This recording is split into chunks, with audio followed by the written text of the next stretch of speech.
बिस्मिल्लाहिर्रहमानिर्रहीम। Welcome to IT series tutorial channel. अपने इस वीडियो में हम देखेंगे कि हम फोटोशॉप में स्मार्ट ऑब्जेक्ट का इस्तेमाल करते हुए अपने इमेजेस के साइज को किस तरह से चेंज कर सकते हैं और वो भी बिना क्वालिटी पे कंप्रोमाइज़ किए। तो आइए वीडियो का आगाज़ करते हैं। आप देख रहे हैं कि फोटोशॉप में मैंने पहले से एक इमेज ओपन कर रखा है जो कि लेयर्स पैनल में बैकग्राउंड के नाम से मौजूद है।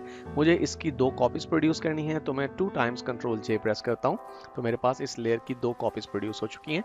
इनमें से एक लेयर को मैं नाम देता हूं पिक्सल्स का, क्योंकि मैं एक इमेज को कन्वर्ट करूंगा स्मार्ट ऑब्जेक्ट में और दूसरे इमेज को पिक्सल्स के फॉर्म में ही रहने दूंगा।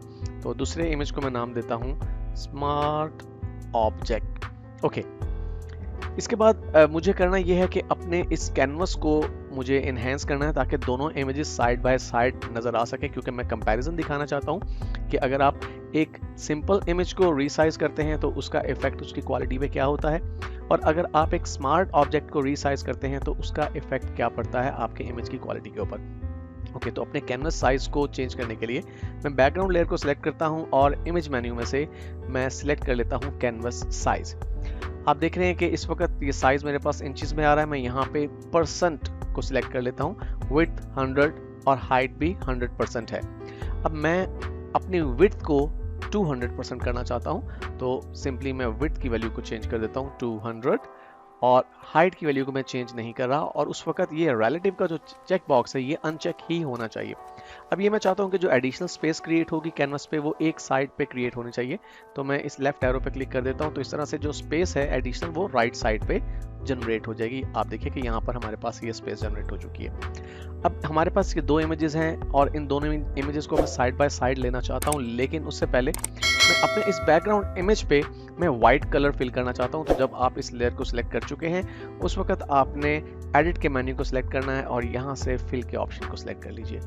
यहां से कंटेंट्स में से आपने कलर को सिलेक्ट करना है, तो आपके पास colour picker dialog box open हो जाएगा। यहां से मैं व्हाइट कलर को सिलेक्ट कर लेता हूं, ओके, और ओके के बटन पर क्लिक करता हूं। तो आप देखिए कि मेरे पास अब बैकग्राउंड जो इमेज था उस पर हमें व्हाइट कलर नजर आ रहा है। अब मैं मूव टूल की मदद से दोनों इमेजेस को लेफ्ट और राइट पे कर सकता हूं। तो मैं पहले पिक्सल वाले इमेज को सिलेक्ट करता हूं और अब देखिए हमारे पास लेफ्ट साइड पे जो इमेज है उसका नाम पिक्सल है। आप देख रहे हैं जब मैं इस पर क्लिक करता हूं तो पिक्सल वाले जो इमेज है वो सिलेक्ट हो रहा है, वो लेयर सिलेक्ट हो रही है। और अगर मैं राइट साइड वाले इमेज पे क्लिक करता हूं तो स्मार्ट ऑब्जेक्ट, ये वाला इमेज जो है वो स्मार्ट ऑब्जेक्ट के नाम से हमने यहाँ पर रखा हुआ है।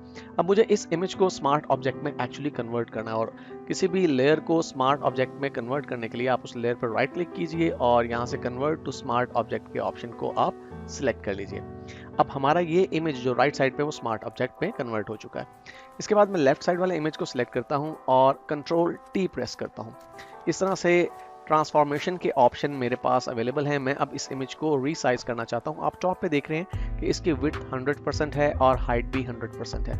मैं इसे 10% तक लेकर जाना चाहता हूं, तो मैं विड्थ के कॉलम में जाके टाइप करता हूं 10 और हाइट के कॉलम में भी आप देखिए 10 ऑटोमेटिकली टाइप हो गया, क्योंकि विड्थ और हाइट के दरमियान जो लिंक का यहाँ पे आपको बटन नजर आ रहा है ये इस वक्त एनेबल्ड है।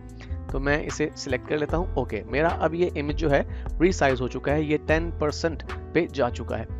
अब अगर मैं अपने इस इमेज को सिलेक्ट करूं, पिक्सल नामी इमेज को, और कंट्रोल टी प्रेस करूं, आप देखिए कि आपके पास क्या साइज आ रहा है, विड्थ 100% और हाइट 100%। ये क्या, हमने तो अपने इस इमेज की विड्थ और हाइट को 10% कर दिया था, लेकिन अब भी ये 100% ही शो कर रहा है। यहाँ पे ये बात ध्यान में रखिए, ये जो नॉर्मल इमेजेस होते हैं वो पिक्सल्स पर मुश्तमिल होते हैं, और पिक्सल्स के इमेजेस के साथ यही प्रॉब्लम है कि जब आप उन्हें रीसाइज करते हुए उनके साइज को रिड्यूस करते हैं तो फोटोशॉप जो एडिशनल पिक्सल्स होते हैं उन पिक्सल्स को रिमूव कर देता है, उन्हें ख़त्म कर देता है, यानी उनकी इंफॉर्मेशन रिटेन नहीं करता।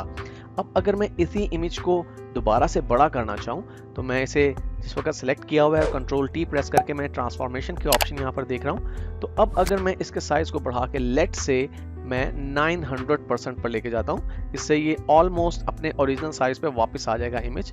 ये मैंने 900 करना है, इसे 900 विड्थ और 900 ही इसकी हाइट।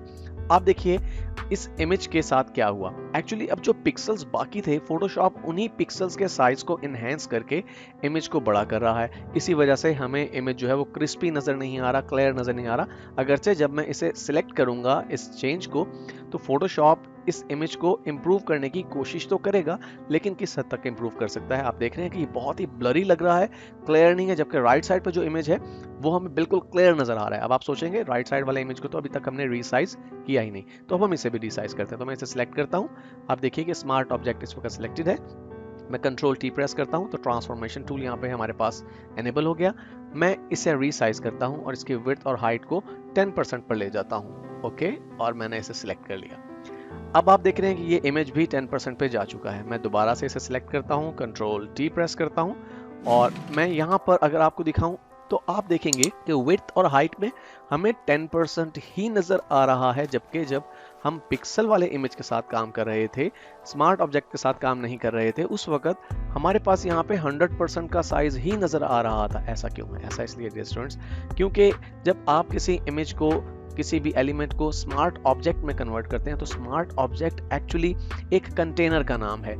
यानी वो कंटेनर जो है वो बड़ा या छोटा होता है, इमेज जो है वो अपने तमाम ओरिजिनल पिक्सल्स के साथ उस कंटेनर के अंदर मौजूद होता है। अगर कंटेनर छोटा हो गया तो इमेज भी हमें छोटा दिखाई देगा, अगर कंटेनर बड़ा हो गया तो इमेज भी हमें बड़ा ही दिखाई देगा इस सूरत में। तो अगर मैं इसे दोबारा से रीसाइज करूं, यहाँ पे मैं विड्थ में 100 लिखूं और ओके करूं, देखिए वैसा ही क्लियर क्रिस्पी इमेज हमारे पास अभी भी मौजूद है। तो जब भी आपने इमेजेस के साथ काम करना हो रिसाइज करने का, तो आप उन्हें स्मार्ट ऑब्जेक्ट में कन्वर्ट करने के बाद अगर रिसाइज करेंगे, अगर आपने इमेज को छोटा कर दिया और बाद में आपको उसे बड़ा करना पड़ा है, तो आपको किसी किस्म की प्रॉब्लम का सामना नहीं करना पड़ेगा अगर आपने उन्हें कन्वर्ट किया है स्मार्ट ऑब्जेक्ट में।